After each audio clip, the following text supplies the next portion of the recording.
We love you, Lord, we love you. Father, we give you all the glory.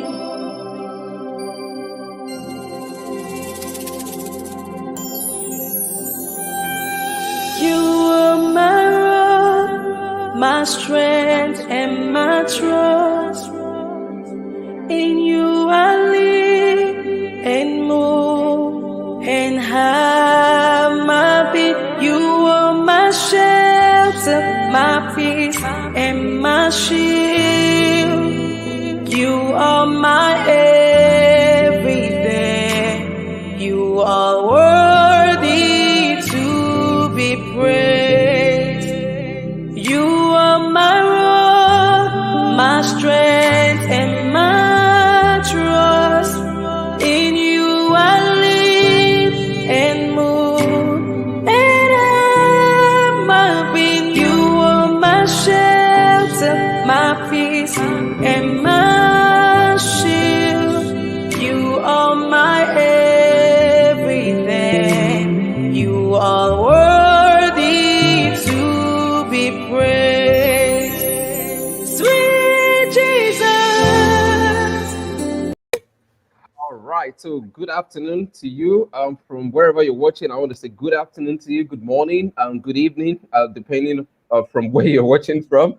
Okay, so it's Nigeria right now, right here, and it's 7 minutes past 1. It's afternoon in Nigeria. If you're watching from the US, could be in the morning right there. Watching in Australia, that should be about in the night right now. So from wherever you're watching from, I want to say good morning, good evening, and good night or good afternoon to you. Again, I really want to thank God for giving us the privilege to come back again on the season Apologist live show. And last week, we're all here, we're talking about a very important topic of discussion.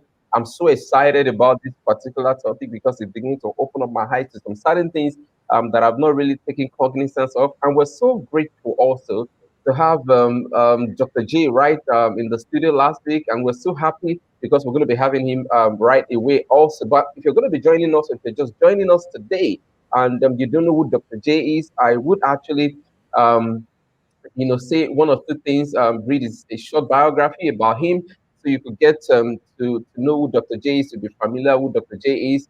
And then we'll get right into the program. Now, for those who were here last week, you discovered that the introduction that Dr. J gave for this particular topic is just mind blowing. I mean, it's so mind blowing. Something that a Muslim, I mean, every Muslim should think about. All right. But then I'm not going to be talking about that. So Dr. J is still going to be talking about this same topic of discussion. And he's so gracious enough for us that he's going to be taking this bit by bit. He's not rushing it. He wants to take his time, all right, to talk about this. And that's the reason why we're having a part two of this presentation today. So just like I said, if you're joining me for the very first time, want to know who Dr. J is, just a brief information about him. And that is actually what I'm going to be showing you right now. So Dr. J. Smith has been working with the Muslims since 1981 and has been a missionary with the Brethren in Christ World Mission for over 30 years. He's an international teacher on the Christian Muslim apologetics and polemics, and also world famous for his fiery evangelism at Speaker's Corner in Hyde Park, London. He has participated in over 90 formal debates, that's public debate with the Muslim polemicist. Dr. J has two master degrees in divinity, that's Eastern Baptist Theological Seminary, and also in Islamics, that is Fuller Seminary, and has a PhD in apologetics and polemics from the Melbourne School of Theology, Australia, under the supervision of Dr. Peter Riedel. Dr. J travels extensively teaching apologetics for those exploring ministry to Muslims and engage the movers and thinkers of Islam on a weekly basis. He's the founding member of the Hyde Park Christian Fellowship, a weekly evangelism ministry to Muslims in London's public places, as well as a co-founder of the founder Center for Apologetics. All right. So Dr. J has debated Muslim dad preachers like Dr. Shabi Ali, Adnan Rashid, Yusuf Ismail, Khalil Meek, Raheem Green, and the host of others. So, men and brethren, I'm so glad to bring to you today Dr. J. Smith. Dr. J, how are you doing today? Well, pretty good. Thank you. Nice to have you on. Happy on board.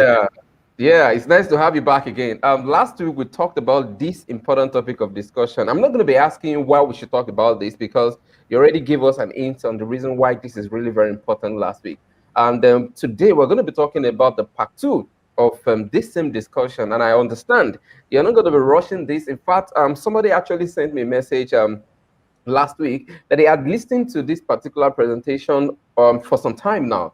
But the way you actually move around the presentation last week made it more easier for him to understand. So he said he actually was able to understand it more better last week, when you were talking about this. So Dr. J, without wasting much of the time, I'm not going to be wasting your time. I wanted to delve right into the program, the presentation, so that we can have enough time to discuss this and also interact with some of our listeners as well. So Dr. J, over to you, sir. Okay. Well, before I get into the PowerPoint, and thank you for bringing me on board again. Last week, what we did, we went and we showed what the problem was. And this, we can just have a discussion back and forth. In fact, what we'll do, as I'm going through the PowerPoint, I might unshare just to talk with you back and forth to get I want to get your 10 cents on this. I want to get your 2 cents on it, or whatever it is, depending on how much you want to engage or not. But the big problem and the big elephant in the room, and the one thing that Muslims don't want you to talk about, they don't want you to talk about the time difference, the huge number of years that exists between the death of Muhammad in 632 and when the first references to him are the first references to them are created, and that's not till 691, 692. He dies in 632, is finally referred to on the Dome of the Rock in 692. We're talking about 60 years, right? Mm-hmm. So here's the question I want to ask you, Korede. Isn't that a little bit late for the greatest man in the history of mankind, for the final prophet who brings the final revelation to the people, the Arab people? We don't have any Quran at all. There's no Quran at all in the 7th century. We don't have any book called the Quran from the 7th century, any Musaf. Oh, there are pieces here, there are pieces there. We're going to get into that. The Muslims have gone on and on and on about the Birmingham folios. You've heard about the Birmingham folios. Yeah. What do you know about the Birmingham folios?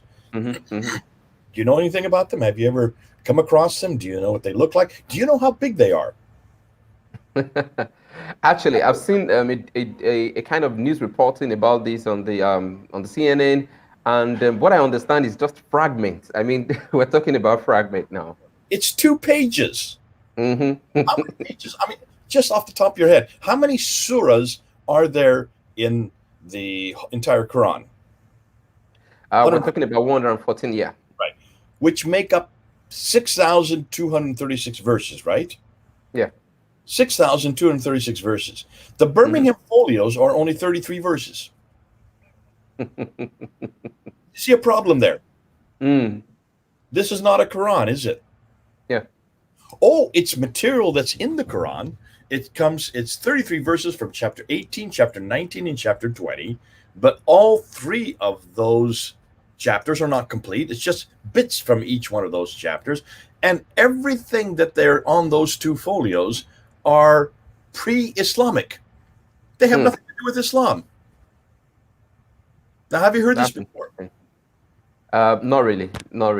And people say this is the first Quran. No, it isn't. This is material from what the Quran borrowed. This is what Islam does. It borrows, it grabs, it steals, it pinches, and then it calls it its own. And much of the Quran is just that. It's borrowings from if you borrow something, they are previous, right? Yeah. By definition. If you borrow, that means they exist before the Quran exists. They exist before Islam exists. They exist before Muhammad exists.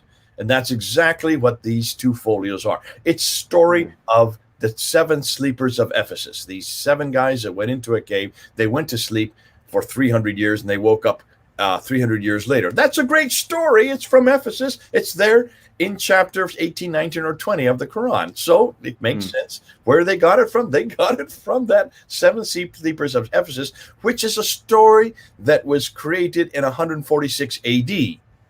That's the 2nd century AD. So it's been around for about 400 years. 400 or 500 years. So you can see why. And the other stories are James the Lesser, which is from 500 AD, and then the story of Moses, which is from the 15th century BC, all of which predate Islam. So to say, therefore, that anything exists in the 7th century, and Muslims are saying this, they're trying desperate to make sense of it. They would like to find anything from the 7th century. Well, what we're going to be doing, and what we've done already, is show the problem. The problem is it's just too late. Everything they have about Muhammad, about Islam, about the people called Muslims, about the city called Mecca, and the book called the Quran, those 5 things, all of that material from those 5 things that make up Islam, that's what you need. You need to have those 5 things to make up Islam. Without them, there is no Islam, right? Without the book, without the man, without the place, there is no Islam.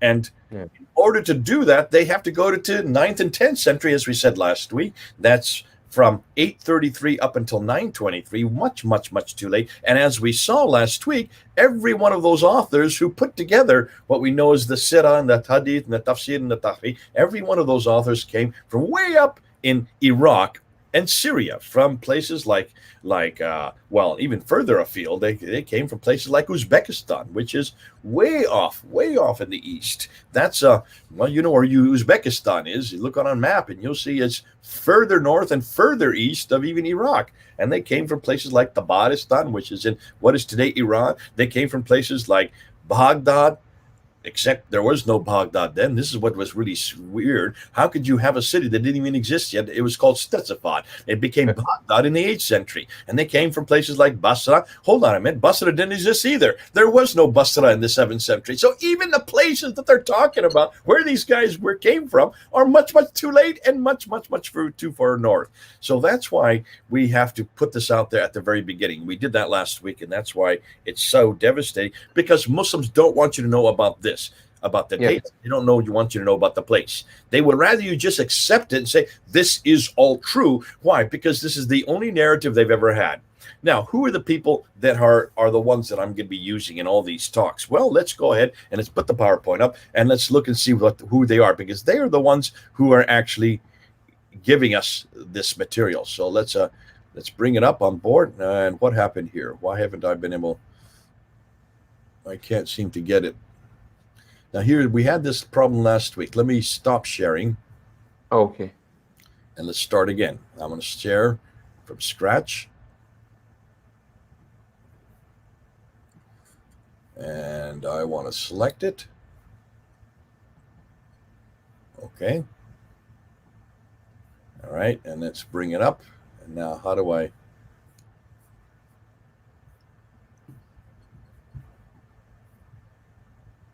Okay, so there you go. Here we go. Do you see it? Okay. Yeah, I think you might need to minimize. You need to maximize your PowerPoint share. Okay, mine is. So this doesn't work again. We tried this last week. So what we need to do is this. I see what you're saying. I have to do this. Oh, there you go. All right. So for some reason, StreamYard does not like PowerPoint.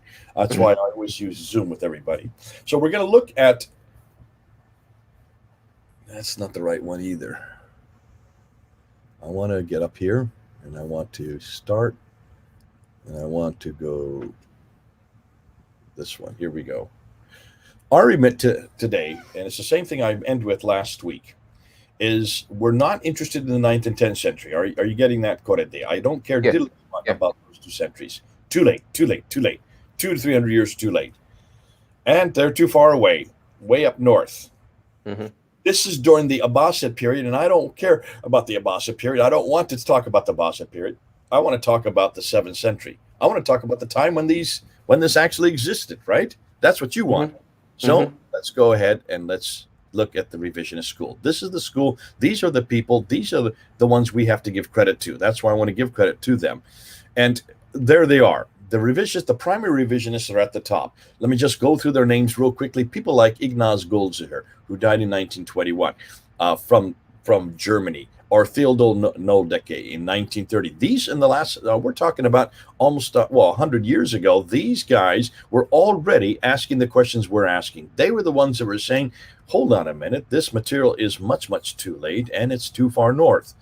Now, they were not putting maps out there, and they were not putting timelines like I just did last week, and that's probably one of the reasons why most people didn't listen to them or pay attention to them. Arthur Jeffrey who died in 1959, is probably best credited with looking at the earliest traditions and saying and unpacking them, and unpacking and showing that almost all of the Quran, the different Qurans that exist in those later traditions are multifaceted. In other words, they didn't agree. And he found out by looking at 4 of them, that referring just to the traditions, that they, just by looking at the 4 of them, they refer to 15,000 differences between these 4 Qurans from the Wow. 7th century. And that's Ubay ibn Ka'b's Quran, that's Ibn Masud's Quran, that's Ibn Musa's Quran, and that is Zayd ibn Thabit's Quran. So 4 different Qurans, 4 different authors from 4 different cities. Ubay ibn Ka'b came from Damascus. Ibn Masud came from Baghdad, which didn't make sense in the 7th century because there was no Baghdad in the 7th century. Baghdad didn't exist till the 8th century. So, and he brought this up as well. And then you have Ibn Musa, who was from Basra, but there was no Basra in the 7th century. So even the names of the cities expose the problem. And that is, this is all material written in the 9th century, redacted back to the 7th century, and then they didn't know their history. We wouldn't make that mistake today, would we? But they did. No, no. So Arthur Jeffrey brought this out. Joseph Schacht also was one who had really looked at the Hadith. His area of expertise was the Hadith and the Islamic law. And he looked at the 4 schools of law and noticed that they didn't exist until the 9th century. And most of the Hadith had their isnads, that means the chain of names that gave them their authority, that were only invented in after 820. How can you invent change of names at 200 years after the fact? Proving that we don't know if anybody said what they said. And so he threw out all the isnads. Dr. John Wansborough is known as the father of the revisionists. Revisionist means to revise history, to look at history as it is and revise it looking at the historical critique. And that's what John Wansborough is best known for. And he is the one that looked at all the textual criticism and said, hold on a minute, textually looking at the Quran, much of the stories and much of the material that's in the Quran did not exist that far south in a place called Mecca and Medina, which is the Hijaz, that early. And he said this could have only existed in the 8th or 9th or 10th century, which is exactly what we're finding out now. But see, he said this way back in the 1960s and the 1970s. And he wrote 2 books in 1970s, one called Sectarian Milieu and the other called Chronic Milieu. Sectarian Milieu and Chronic something. I can't remember the last word of it. But it's those 2 books that have been pivotal and foundational for everybody else that's come after. That's why he's considered to be what you might call the grandfather or the godfather of the revisionist. Dr. Gerald Hawting, that you see next there, he was my professor back in 1990s. I had him from 1994 to 1995. I studied under him. He was the one who actually introduced this whole material for me. He was a student of John Wansborough.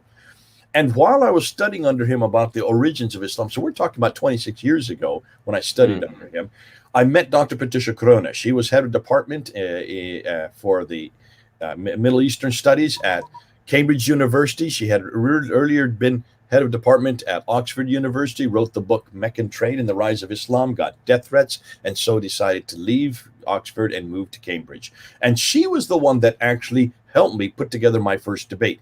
And that was against Dr. Jamal Badawi in 1995 on this material. Corredi, we're in 2021. Can you see how long ago I've been working on this? Yeah, definitely. We're talking about 26 years. That was 26 years ago. I did my first debate on this material. And it was all her material. It was her 10 questions concerning Islam, some of which I'm going to introduce today. Some of which we're going to go through today. I'm going to refer to her. That's her right there. And she read and wrote. She could read and write 15 languages. How many can you read and write? Correde? I can only do 2. Just 2, okay? And that's the same with most of us. 15. And these are all archaic languages. Most of them are no longer used today. That's why she is so dangerous, or she was so dangerous. She's no longer living. She died about 3 or 4 years ago.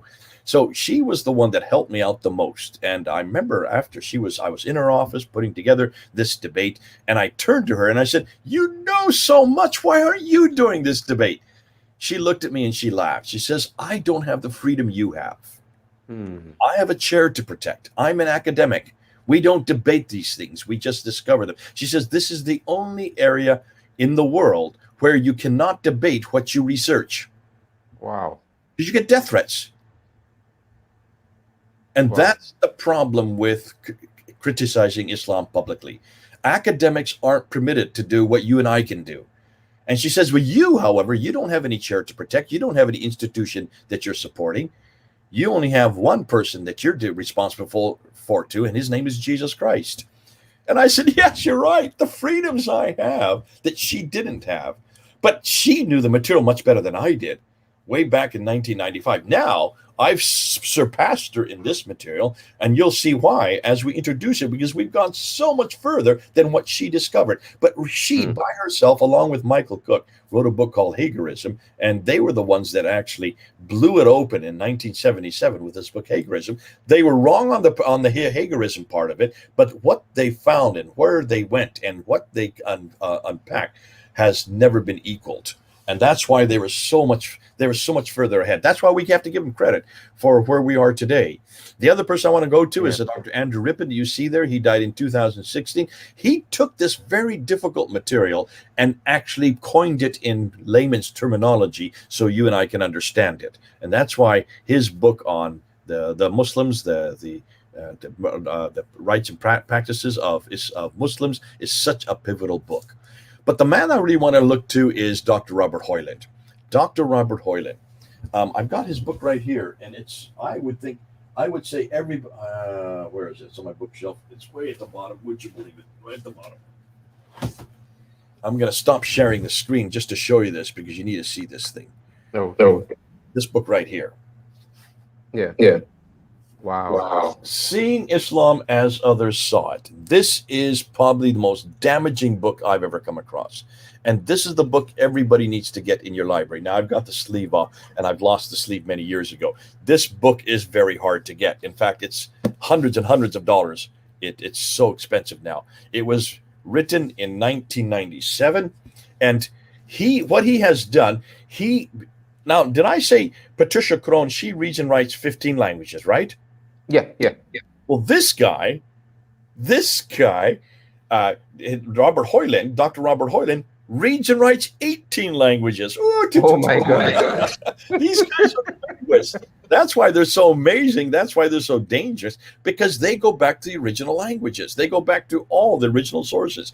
They read them as they are. And what it says, seeing Islam as Others Saw It, a survey, an evaluation of Christian, Jewish, and Zoroastrian writings on early Islam. So he's doing what everybody should have done, what I'm doing. I'm following in his footsteps. But he's doing, and all of my team are doing what he did back in 1990s and put in this book. He took every piece of literature that he could find, all the artifacts, all the inscriptions, and he just translated them into English because they were in so many different languages. They're in Akkadian, they're in Syriac, they're in, you name it, he did it, he found it, and he translated it. And then he put it into this book, which is like an encyclopedia of everything that refers to Islam. And guess what he found? Yeah. Nada. Wow. Zero. Nothing. Nothing about Muhammad, nothing about Mecca, nothing about the Quran, nothing about Muslims, and nothing about Islam.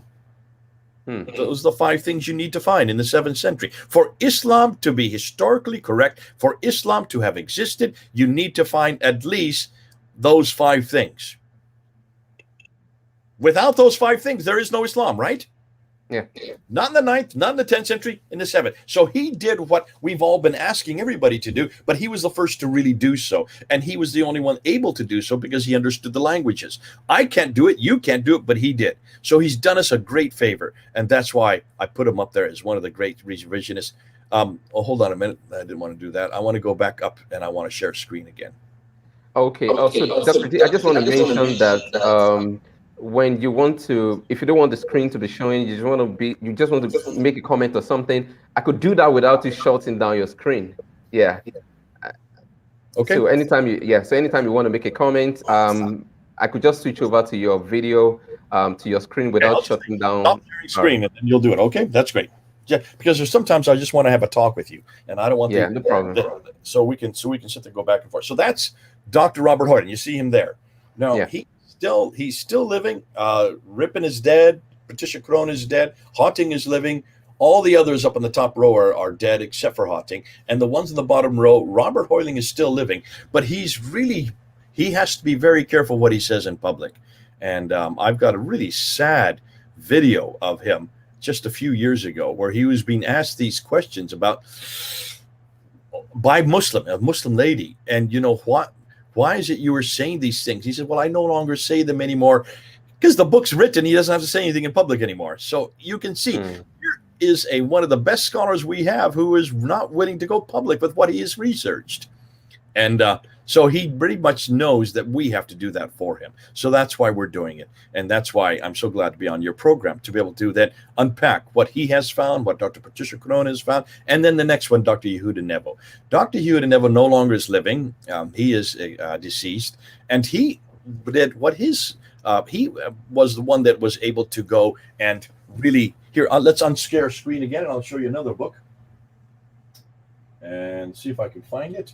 I should have these written, these ready, I'm sorry. This book right here, can you stop it sharing screen? Yeah, I've done that. So we're seeing it right now. Okay, I can't see it, but you can, okay? Yeah. So this one right here, Crossroads to Islam by Yehuda Nevo and Judith Koren. You need to get this book, okay? This is another one. Right. Crossroads to Islam by Yehuda Nevo. Now, he is the one that read all the inscriptions, and so he could read and write, again, Syriac and Nabatean Aramaic. He could read and write Syro-Aramaic. These are hard words to pronounce. Syro-Aramaic. Yeah, and that's why he was able to do that. But because of that, he was able to then unpack it and put it into English. And these are the inscriptions. So he looked at all the inscriptions of the... You can stop sharing screen again. You can show his picture. These are all the inscriptions of the 2nd, 3rd, 4th, 5th, 6th, 7th, all right up to the 7th century. And these inscriptions are written in Arabic, but he noticed that the Aramaic is all from the north. We're going to say more about that when we get down to that slide. So he is one that really opened up and showed that much of what we know about Islam, all the writing and all the material we know about Islam, he showed that when you look at the inscriptions from the northern part of Arabia, there's no inscriptions from the middle part. He couldn't find any inscriptions from what is today Mecca and Medina, the middle part of Arabia, that central part that is known as the Petraea Deserta. Arabia Deserta, not Petraea, sorry. Arabia Deserta.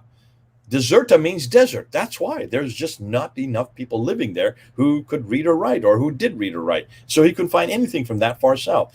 And what he did is he went in and looked at them, and he noticed that there's no reference to Muhammad in these inscriptions, no reference to anybody called Muslims, or people call or a place called Mecca, or a religion called Islam, or any Quran. No book called the Quran. So the very same things that Robert Hoyland found from looking at all the writings, he found were completely devoid on the inscriptions. And so that's why he's been so devastating. Now look at, these are all the top thinkers and the top researchers in their field in the world. And yet what they have been finding, he found this, well, this was written, what's the date on this? He died not too many years ago. And so this one is dated to 2003. So this has been out almost 20 years. I'll try to look up these on Amazon. Get it. 2003. We're talking about 18 years ago he came out with all this material. So this is not new material. And that's why it's amazing to me that none of your hearers or your watchers have heard of this. I hadn't heard about it. I did know about it. Once I heard about it, I didn't hear about it before 2003 because of the fact it didn't exist. Then we have Dr. Norman Calder. He also looked at historical criticism, was also part. Now, let me just show you. See the man named John Wansborough at the top of the list? Yeah. He was a professor for Dr. Gerald Hawting. He was a professor for Dr. Patricia Corona. He was a professor for Dr. Andrew Ripon and for Dr. Robert Hoyland and for Dr. Norman Calder. All of those, 1, 2, 3, 4, 5 of them were all students of his. Can you see why one man had such an influence over so many others? And they all studied at School of Oriental and African Studies in the University of London there in Britain. That's where I was that's where I was studying under Gerald Hawting, who had got all his, not all, but he was the one that studied under John Wansborough, and there I was benefiting then from John Wansborough's and Hawting's material. So then we get to the German school. We get to Dr. Gerald Puyn. Dr. Gerald Puyn and Dr. Heinz Oleg, they were the two of the scholars in Germany who are the world's leading authority on early Quranic script. In other words, Nabatean Aramaic script.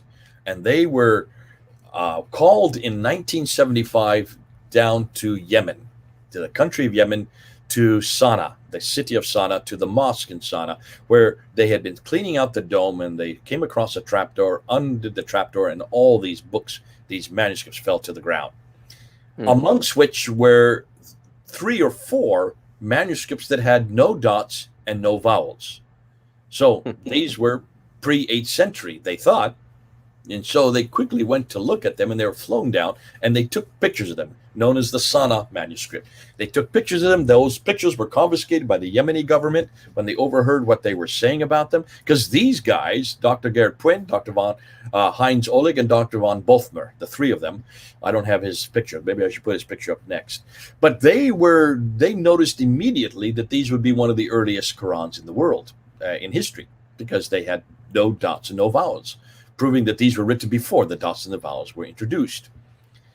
Those were confiscated until 1997, when they were able to get them back. I went up to visit Dr. Gerhard Puyn in Germany. I took pictures of the manuscript that he had, not the actual one. These were facsimiles. These were photocopies, not photocopies, microfilms.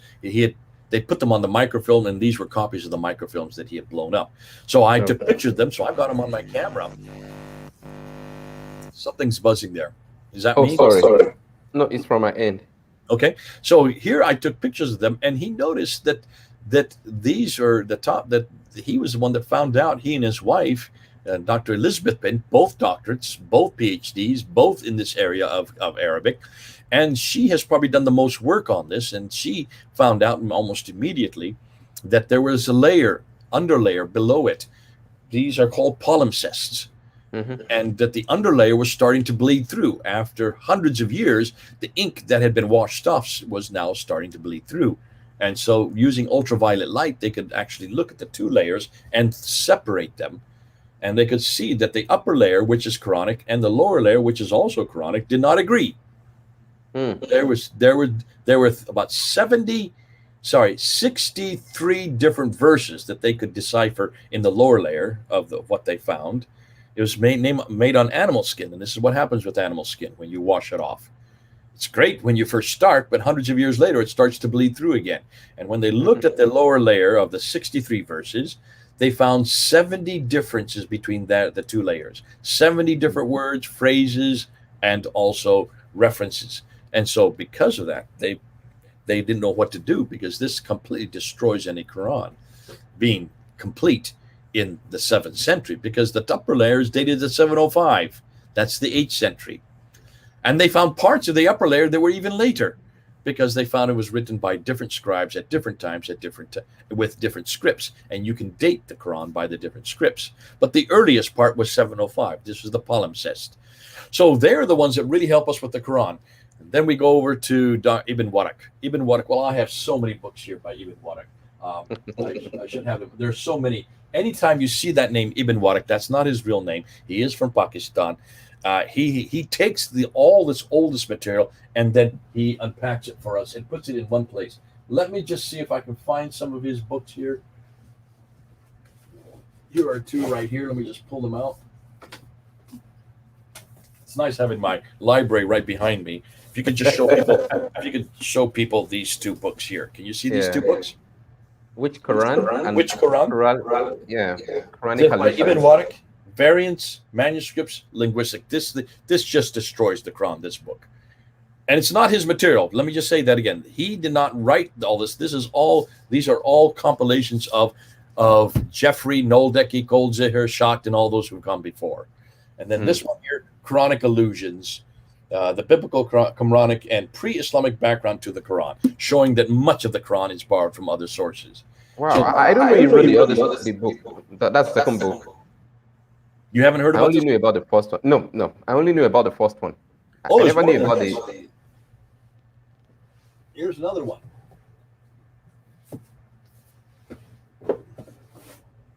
Oh my. New Origins of the Quran. Here's another one you need to get. And Wow. what the Quran really says. I mean, there's so many books. I've got most of his books because they are all devastating. They are all just destroy the Quran.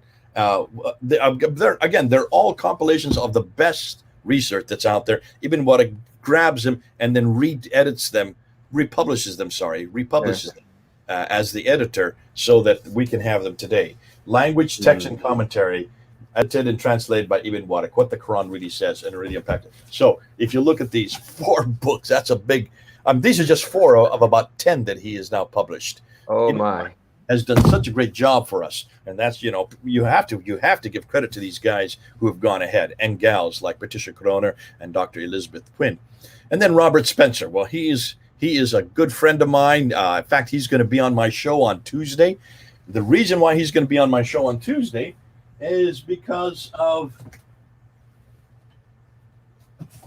these Yes. You talked about this last week. these 2 books. This one written in 2012. This one just coming out on Tuesday. So this one is ready to buy. You can buy it on Tuesday. We're talking about in 2 days. All right. And Great.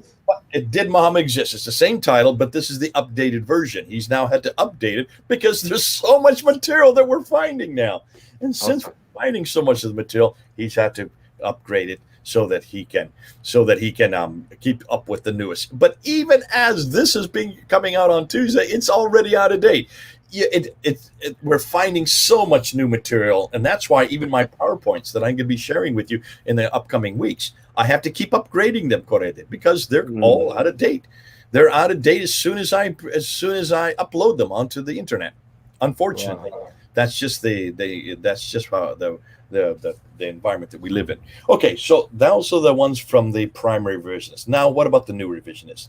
Look at that line at the bottom there on the screen. You have the screen back, right? Yeah. I want to look at Dr. Bernie Power from. He is the one who has really helped us out. He speaks fluent Arabic. Was a missionary in the Arab world and also in Pakistan. He has been around as long as I have been around. We're both about the same age, and he is in Australia at Melbourne School of Theology, where I got my doctorate. I didn't study under him, which is interesting. I wish I had, but I studied under Dr. Peter Riddell, and he has really helped us with these 2 books here. Let's just stop sharing screen just to point out these 2 books. This is the Hafs Quran. This is the Warsh Quran. Both of them are Qurans, and yet there are 5,000 differences between these 2 books. Exactly the same Quran, yet 5,000 differences. And it was he and his team that found those 5,000 differences. Different words, different meanings. Al-Fadi and I are now in the process of going through every one of those differences. Now, we're not going to get through 5,000. That'll take us our whole life. Definitely. We're looking at 43 of them. The 43 that are probably the easiest to understand. And we're doing 1 video per verse. Wow. It's perverse. It's perverse. Oh yeah, perverse. I get that, Dr. J. So these 2 books, we're just looking at these 2 because these are the most popular. This one here, the Hafs, which is memorized by about 93% of the world's population.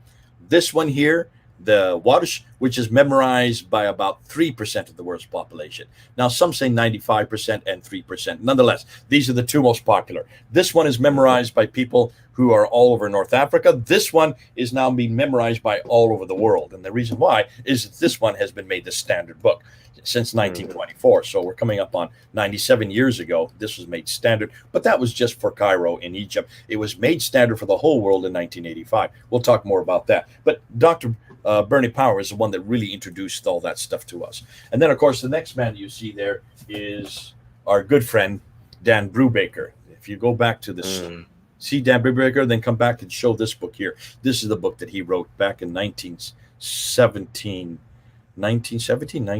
What is the date? I can't remember the date. 2019. 1919, sorry, 2019. So we're talking about 2 years ago. However, it first came out in 2017 because I first introduced this very copy at Speaker's Corner Yeah, 2 hours after it was with published. Mansour. Which one? Mansour, you actually had a discussion with Mansour on this. You remember that? That's right. Mansour got him trying to shut us down, and I just hammered him because he made us he could not. He hadn't seen the book. It's not his fault. He hadn't seen it. It only been out 2 hours, so he didn't even know what we were talking about. He didn't even know where we were going, and his only response was, "These are just scribal errors."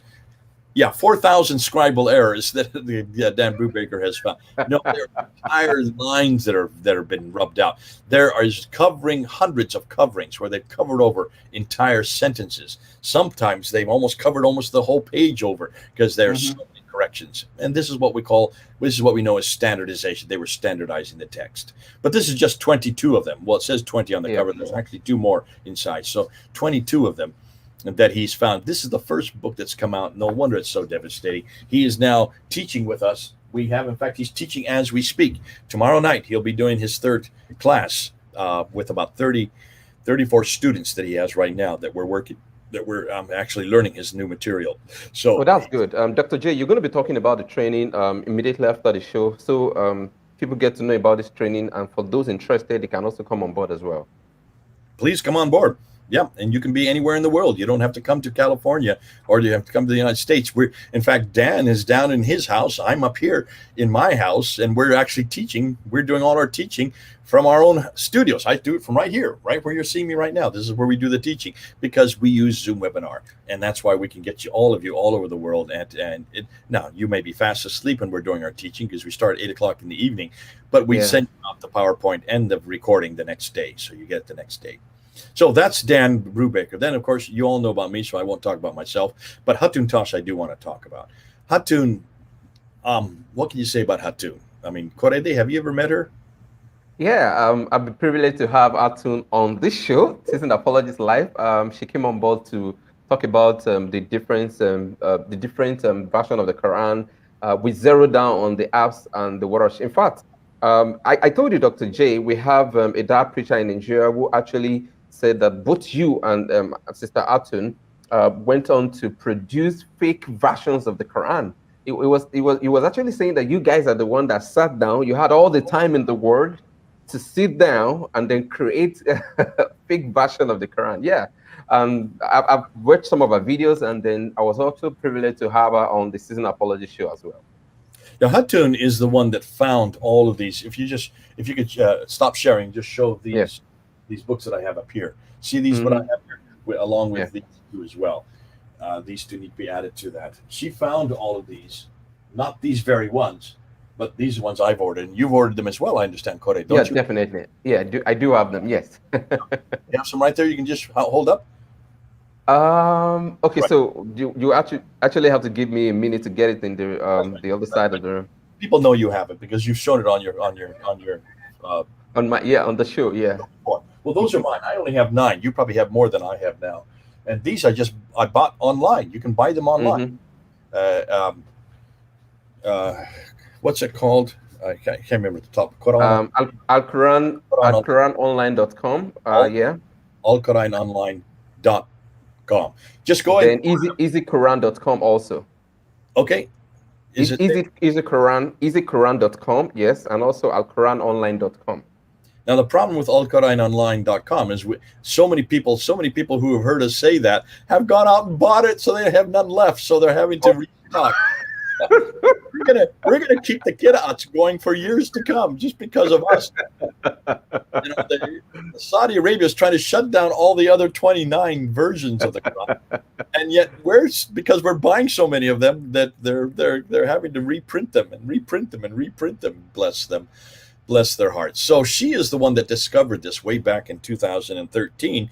I didn't know these existed at all. I had no idea any of these existed. And so she went and she found out about it when she was in North Africa, and she went into a bookstore and just asked the man behind the counter, could you please sell me an Arabic Quran, because I'm teaching it and I want an Arabic Quran. She doesn't speak a word of Arabic herself because she's Turkish. So the guy said, well, which one do you want? She says, what do you mean, which one? Now, she had grown up as Muslim. Her father is a well-known imam there in Turkey. She says, what do you mean, which one? There's only one Quran. He says, no, we have here, we've got Hafsir, we've got Warsh, we've got Kalun, we've got Ibn Amir, we've got Shoba, we've got Ibn Kathir, we've got Al-Kasai, we've got Khalaf. He just started naming them. Okay, so these are some of them. These are some of them. These are some of the ones that he had there, in his shop, being North Africa. Sure, he would have had. And so she said, well, give me them all. They only cost a few dollars. So she got all, brought them back to London and showed me. And I started laughing. And I said, I thought these had all been thrown into the Nile River back in 1924. I didn't know they were still writing them and republishing them. And people were still memorizing from them, because I thought it had all been standardized by 1985. It hadn't been. Evidently, lots of people still memorizing the different Qurans and the different derivations. And so she said, well, we've got to take this down to the speaker's corner. I said, Hatun, stop and think. This is not that damaging. Who cares? It's, so it's different ways of memorizing the text. But this is all later. This is when the dots and the vowels were added at a later date. It's we're talking about 8th and 9th century. I'm more interested in the 7th century, before the dots. And she looked at me. She says, Jay, you're talking as an American. You're talking as an academic. Take off your academic hat and become a Muslim. Think like a Muslim. Think like every Muslim in the world. And every Muslim in the world has been told that there is only one Quran. That there's not one word, not one letter different. Every Quran, every word, every letter. Even some have been taught every dot and every vowel is the same. That's true. We have a lot of dad preachers in Nigeria saying that today. And here I have 26 of them. By that time, she had 26 of them. And I said, okay, if you think it's going to make a difference. I didn't know. I had no idea what she was up with. I had no idea, because I was thinking as an academic. I wasn't thinking like a Muslim. And she says, if you can show even one word difference, one word that is different between these two Qurans, you've destroyed the preservation, because that means man has intervened. That means man has changed that word. And if man can change that word, that means Allah is not powerful. Allah has not been able to preserve it. Chapter 15, verse 9. Allah has not been prevented it from being changed. Chapter 10, verse 15. Chapter 27, verse 29, verse 27. She said, all of this just destroys any hope that there can be a perfect preservation. It just destroys that, throws it out the window. And she was correct. I had no idea how devastating this would be. Well, you saw what happened after that. Yeah. We didn't leave the corner. 3 times we showed it down there in 2016. That was 5 years ago, June. And also back in August. And boy, the last time in August, we almost didn't leave the corner. They tried to block our way. They tried to grab our books. I saw the video. You saw the video? They broke the bag that was hanging. And finally, we made it to the street, and this one guy followed me all the way to the street, and he was still insisting that I give him the Qurans. And I was just kind of laughing at him, because I couldn't believe, the passion they have for these Qurans. They wanted to get rid of them. They did not. And what the problem was is they had never heard this before. They had never seen this. Even Muhammad Hijab, who was right there in the crowd, pulling all the Muslims to come away, to come to him, he had not seen this before. He didn't know what to deal with it. That's why 4 years later, he then had to have that disastrous interview with Yasser Qadi, 2020, June 8th, which we're going to celebrate every year. It's going to be an anniversary every June 8th. We're going to celebrate and redo that interview. They deleted it off their sites thinking that would get rid of it. Just like Muslims everywhere. They think that if they wash it off, or if they dump it into the river, or if they burn the copies, or if they delete them off the internet, that gets rid of the material. No, it doesn't. We've got it. It always keeps raising its head. This is why you cannot censor the truth. You cannot censor the truth. So Hatun Tash is the one that you have to give credit to that. And then, of course, Al-Fadi. There's Al-Fadi. He's my hero. And he and I work an awful lot together. We're kind of co-patriots. He is from Saudi Arabia. I'm not, obviously. He is a native Arab speaker. I'm not. He can unpack the Arabic. I can't. He can speak and read it and understand the grammar. I cannot. I can speak and read it, but I cannot. You wouldn't want to listen to me do it. I desecrate the language when I speak it. So he's great to have on board just to do that. And he's such a great mind. He's doing his PhD right now. Soon he'll be finished on this material, on the Quran. Wow. He's doing it on the Sana'a manuscript. the most devastating manuscript. He is now the world authority on the Sanal manuscript, and will continue to be so because he's so far ahead of everybody else. But he hasn't published yet. We haven't heard that. But what he and I are doing is taking every one of these verses, verse by verse by verse, and I'm introducing the verse, and I say, okay, you're the Arabist. What's wrong with this verse? And what's wrong with this verse? What's the difference between these two verses in the Hafs and the Wash, Hafs and Wash, Hafs and Wash? So he's the one, and we're doing that, and we'll be doing. He's going to start putting them up. Once he puts them up on his channel, I'll put them up on my channel. Feel free to put it up on your channel. Yeah, Dr. J, that would be so interesting because apart from we using materials like this, it's going to be helpful for a lot of Christians to use this same material to engage the Muslims. I mean, there's so many Muslims who do not have idea about this. I remember the first time we brought this Quran to Nigeria, we begin to display it and then begin to talk about it. The Muslims are so, I mean, they're so angry and they have to accuse us of bringing in something that is not from the Islamic sources. Some even says that because I have to give them the website. Okay, you want this, go to this website, go pick it up from there. But they say, oh no, that's a fake website made by the non-Muslims and all of that. So that would be a great work. And well, I can't wait to see that, Dr. J. I can't wait. Well, this is why we want to make sure you use it as well. So, Seasoned Apologist needs to have this material that Al-Fadi and I are putting together. You need to get it, so we'll give it to you. So as it happens, you can just do it, and we just keep putting them up one after another, and every one of them are going to destroy this argument that the Quran has been preserved. Awesome. So that's the Quran preserved argument by Hatun Tash, really. And Al-Fadi and I are the ones that are kind of taking it out because he understands the language, not me. And then you have Mel. Look at Mel. Mel from Sneakers Corner. This guy, I don't know what to say about this guy. He is just coming out, churning out new material almost every day. I get text after text from him. Jay, have you heard this? Jay, have you seen this? Look what I've just found. Look who sent me this. Because of the fact that we have the internet now, because he has his own YouTube site called Sneakers Corner, I have Fender Films. The two of us are able to get enormous amount of people who comment, and we get thousands of people who comment. Every video I put up, people comment, hundreds, thousands comment, and they're helping us out. See, we have what Patricia Corona and Robert Hoyland and people like Yehuda Nevo and all those who are in the upper primary revisions, they didn't have this kind of help. We have an enormous amount of help. The people who are helping us have been working on this material.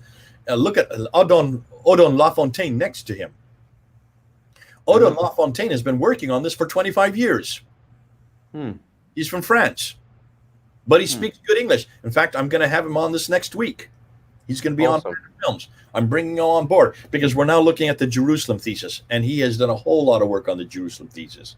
Look at the man named Paul Ellis on the far right. See that man? Yeah. He's also the one that introduced the Jerusalem thesis. I'm going to have him up. I've already had him up twice. I'm going to have him up one more time coming up. In fact, may more than one more time. I'll have, because I've just done 4 recordings with him this last week. So you'll be seeing a lot more of his material coming up this next week. But Mel, Odon Lafontaine, Murad, and Paul Ellis. You see those 4 names there? Yeah. Odon, Murad, and Paul Ellis. They're the ones that I'm working with right at the moment. Another man whose name you could put in there is Joe from Red Judaism. Joe from Red Judaism. He's a Jew. He's from a Jewish background. And the 5 of them are really helping me out. They're the ones who are really pushing the destroying this notion that Islam lived and existed in Arabia. Almost everything that Islam has, everything it's borrowed, everything that is important to Islam comes from Jerusalem. Repeat that. What we're finding, almost everything we know about all the practices, even the references to the places, like Safa and Marwa, that is Sukkot and Moriah. That's interesting. Like the whole thing with Gehenna, that's from Gehenna. Like the Hajj, that's from the Hajj. These are all Hebrew names, and they all are Hebrew places. And that's why even the cube, the Kaaba itself is the cube that's the Holy of Holies on Mount Moriah. Ooh, it just gets better and better and better. And that's why it's so interesting. These guys are finding all this material, and I just giving them a platform. I'm not finding it. I'm not researching it. I don't have the time to do so because I'm teaching so much.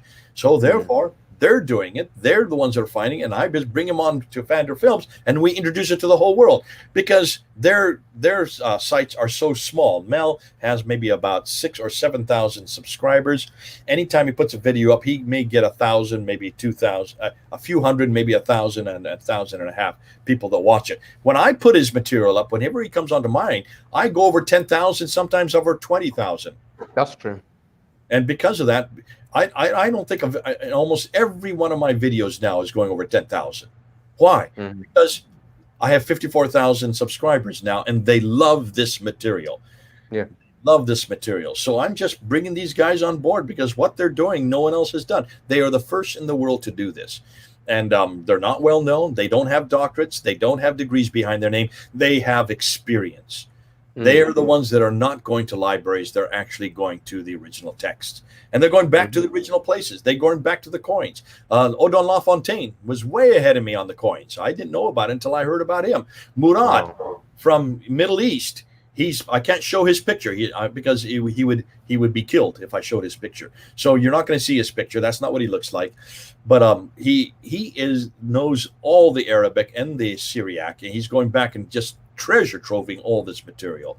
And then of course Mel and Paul are the ones who are bringing it into the English language because Odon speaks French, Murad speaks Arabic. The ones who are the best at bringing it into English are Mel and Paul. And Paul has been working on this for 3 years all by himself. He has been working on this. In fact, that's why he came up with the Jerusalem thesis. So you're going to see an awful lot of that coming out this next week on my show. And the last 2 weeks have been unpacking it. And then I'm going to end off with Sarah Lumger right there at towards the end. Sarah Lumger has been my colleague for many years. She is a descendant of slaves herself from the Caribbean. So her ancestors were all slaves. And therefore, she's interested in slavery. Of course, who wouldn't be if that's your family history? And she has gone back to all of, and she has been brought up on the transatlantic slave trade. She knows everything about the transatlantic slave trade. However, a number of years ago, she came across a book written by Dr. John Azuma. And I have that here too. Oh dear, I should have had this ready because I didn't know I was going to talk about it. I don't have it. It's John Azuma. That's right. Yeah, it seems I've had that name before. When I bring her up, I'll have it ready to look at. Dr. John Azuma did his doctoral thesis on the West African slave trade, but he noticed that there was also an East African slave trade and a North African slave trade, and that the East African and the North African was much larger and much longer than the West African slave trade, of which both he and Sarah are descendants of. And so he wanted to look at the statistics, and he decided to go back and do some treasure troving. And he found out that whereas there was about 11 million people that left West Africa to come to the Caribbean and to come to South America, only 5% of them came to North America. Yet everybody thinks all the slaves came to North America. Only 5% came to North America. But we have over 30 million of them there today. Their descendants are all there. He then went to East Africa and found that 21 million left East Africa. Wow. Where are their descendants? There should be 120 million descendants today all over Arabia because they all went to the Arab world. So where's the 120 million African descendants all over the Arab Middle East? Have you seen them? They don't exist. All the men were killed, and all the women were taken as slaves, concubines for the men. And the only men that were taken up were castrated using bamboo shoots, just slitting it off. And 85% of them died en route from their wounds. Wow. Now, he found this all out just by going back to the trading documents. So that is historical. But why has no one been taught this? Why has no one talked about this? So she has become an expert on the East and North African slave trade. Sometime you need to bring her on to do her talk. It's just devastating what she has found. This is all Islamic, but she's gone way beyond that. She found out that the whole thing with coloration, the whole gradation of different colors of people, was all produced by the Muslims. This had nothing to. The European slave trade did not have any coloration based on slavery. It is all Islamic. And it didn't just include African slaves. You have the white slave trade in North Africa. all Europeans who were brought there, mostly almost all women, not men. They didn't need men because they didn't have plantations. They only wanted the women for sex. Mm. And it's all white. Not all. The majority, it was white. The only ones that enslaved other whites were the Muslims. And it still continues today because Islam has never had an abolition of slavery in any of its history. Doesn't.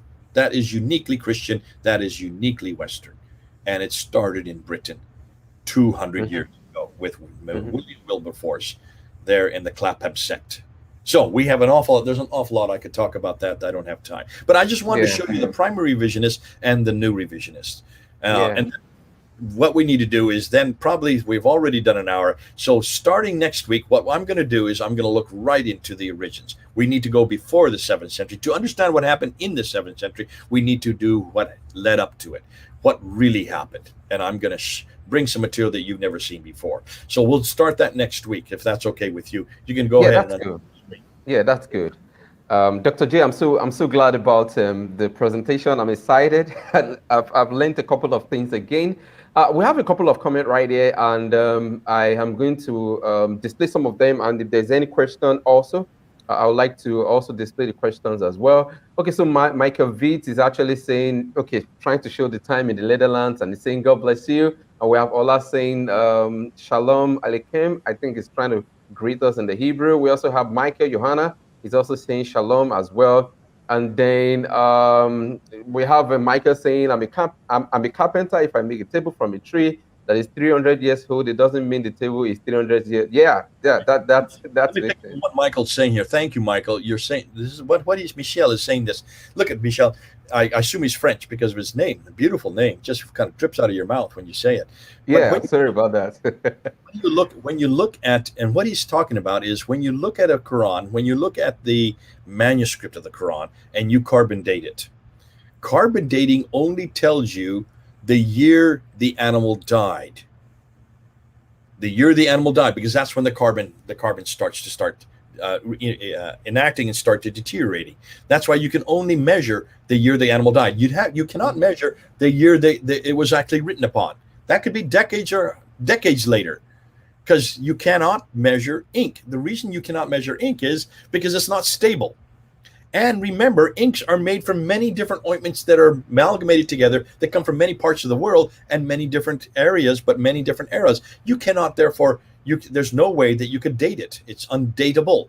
But you can date animal skins. And this is what the Qurans were written on. They were written on parchment or on vellum, which are animal skins. So just like when you take, like he says, as a carpenter, makes a table from a tree that's 300 years old, doesn't mean that the table is 300 years old. Just because you write on a piece of skin that may be 1400 years old doesn't mean that what you wrote on, when you wrote on it, that it was 1400 years. It could be more. It could be either 60, 70, 80 years, because the Arabs did not make parchment. They did not have the technology. What they did is they raided the Christian monasteries where this was being written, and they grabbed these parchments that had been there for decades in storage to be used by the monks, because they're very expensive.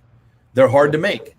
And then they took them and then they used those parchments to write on. So they would have been written many decades later. That's true. So even that date, 568 to 645 for the Birmingham Folio, could be absolutely incorrect. It could be that this was not written on till the late 7th century, even the early 8th century. Nonetheless, that's a good point. Thanks, Michel, for bringing that up. Okay. All right. So we have a comment from Jean Villegas is saying, God bless you all. So thank you very much for that. And Kofi Martin, as always, he said, I salute you, brothers, watching you from Libya.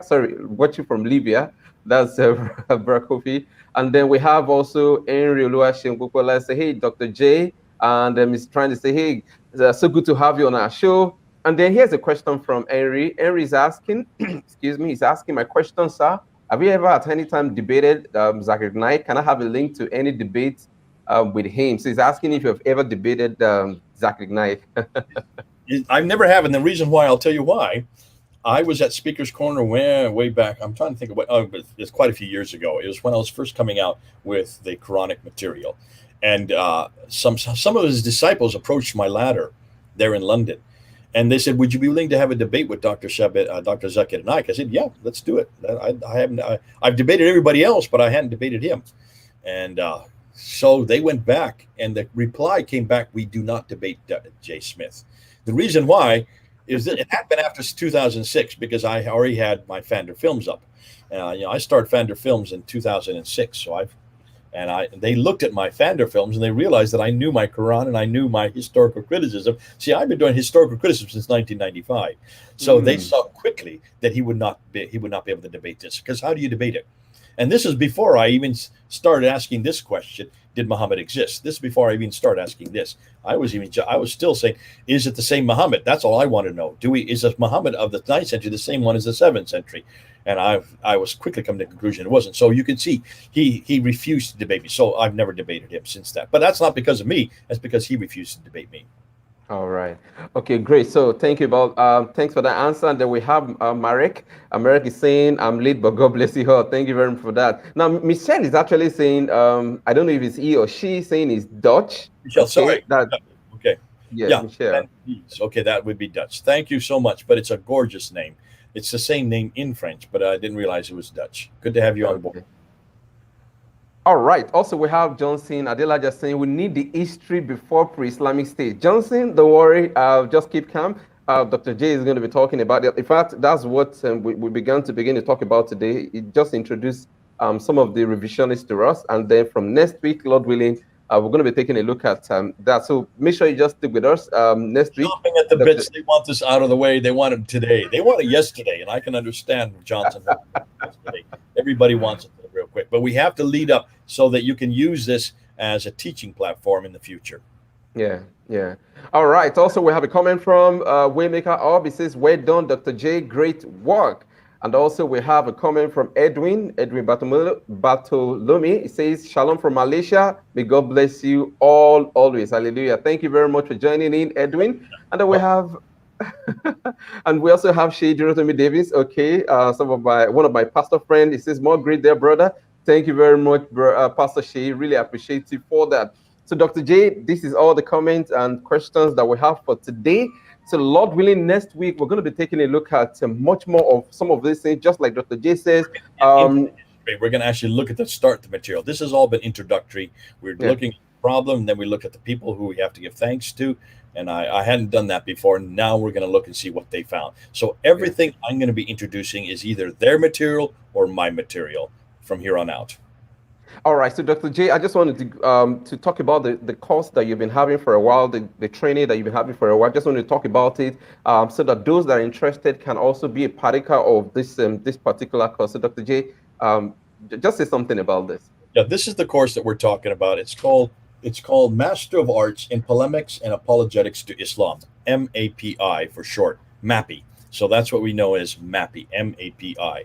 And the MAPI program I'm the one that is the director of it. It's a master's degree program, completely certified by the AARP, which is the I don't even know what it stands for, but it comes Transnational Association of Christian Colleges and Schools, TRACS, TRACS. Now, it is both master's and doctorate level, so this is much higher academic, but because of the fact most people of you who are watching don't need to have a doctorate and don't need to have a master's. We also have what we call the audit level, and we also have the personal enrichment level. So we have two other levels. We've already done 5 courses of 10 courses. You have to do 10 courses to get the master's degree. Now, most of you may not want to do all 10 courses. You just may want to jump in wherever you want. But we have already done looking at Islam in the 21st century. We've looked at the origins. The origins course is by far how did Islam actually originate, looking at history. That's the one that I taught. That's the most popular so far. So popular that we're going to do it again in October. So if you're interested, come on board. We'd love to have you. And what I will do is, I'll give Correde all the information. All you need to do is to email info at ves.edu. Let me repeat that. Info at ves, that's V for Victor, E for Echo, S for whatever S is, spirit.edu. And so that's that will give you, and they will send you all the information. Just ask them for Mappy.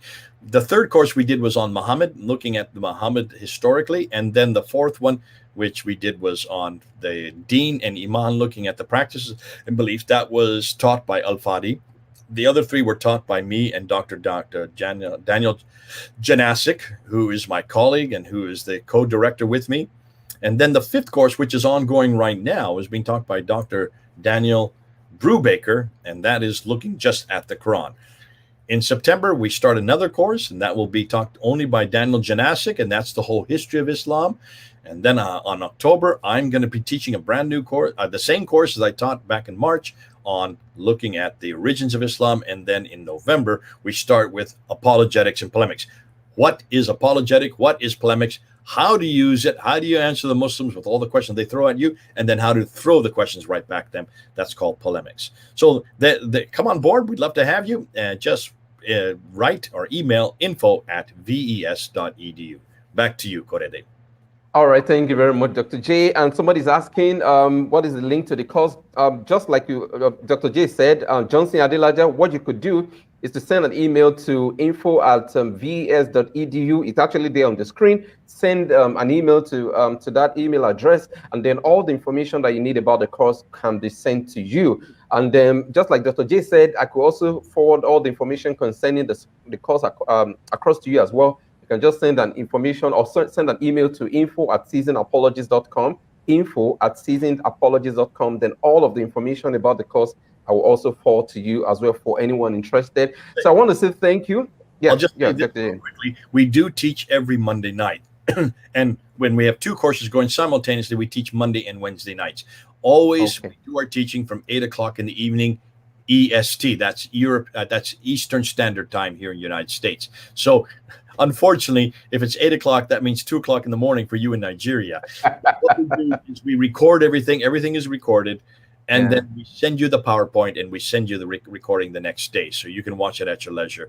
Every week on Mondays nights, we do that. The reason why we do that is because the majority of our students are American, and they're mostly here in the United States, in the West Coast, which is 3 hours behind us. So we have to do it for 5 o'clock when they get off work there, because we're teaching it out of California, which is on the West Coast. Even though I'm here in Pennsylvania, I'm teaching it out of California. Isn't that odd? But that's the beauty of Zoom. We can teach it anywhere in the world, and I don't have to leave the comfort of my own studio. Yeah. It's great fun. Yeah.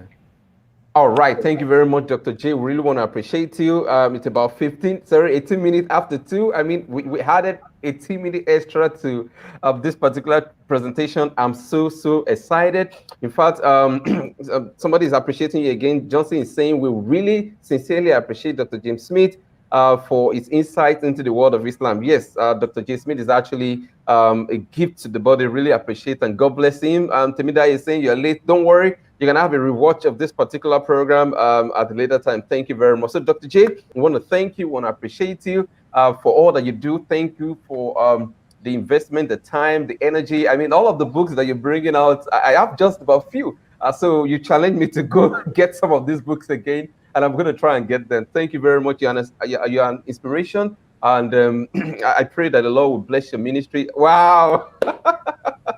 The Lord will continually bless the ministry in Jesus' name, and your family as well. So from every one of us here, right here in Seasoned Apologists, and those that are watching, we want to say thank you to you, and we also want to say God bless to you. So Lord willing, next week we're going to be having you on the show again, so that we can move further and begin to unpack some of these things that you really want us to know. So folks, next week we're going to be joined by with Dr. J. Smith again, and he's going to be unpacking some of these things, and then it will help us to engage some of our Muslim friends, because they need to know some of these things as well.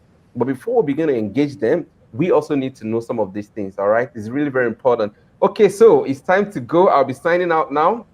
I want to thank everyone who has been on the show right from the beginning, those praying for us, those supporting us. Really want to thank you, and God bless you. And then next week, it seems as if we should just continue this tomorrow, but then we can only get it done next week. So Lord willing, next week, we shall meet again. So thank you very much, and God bless you. Thank you very much, Dr. J. We're going to have you next week again. All right.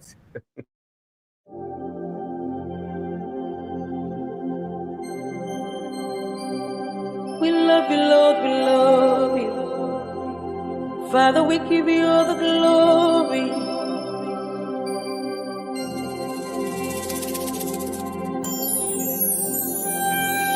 You are my rock, my strength, and my trust.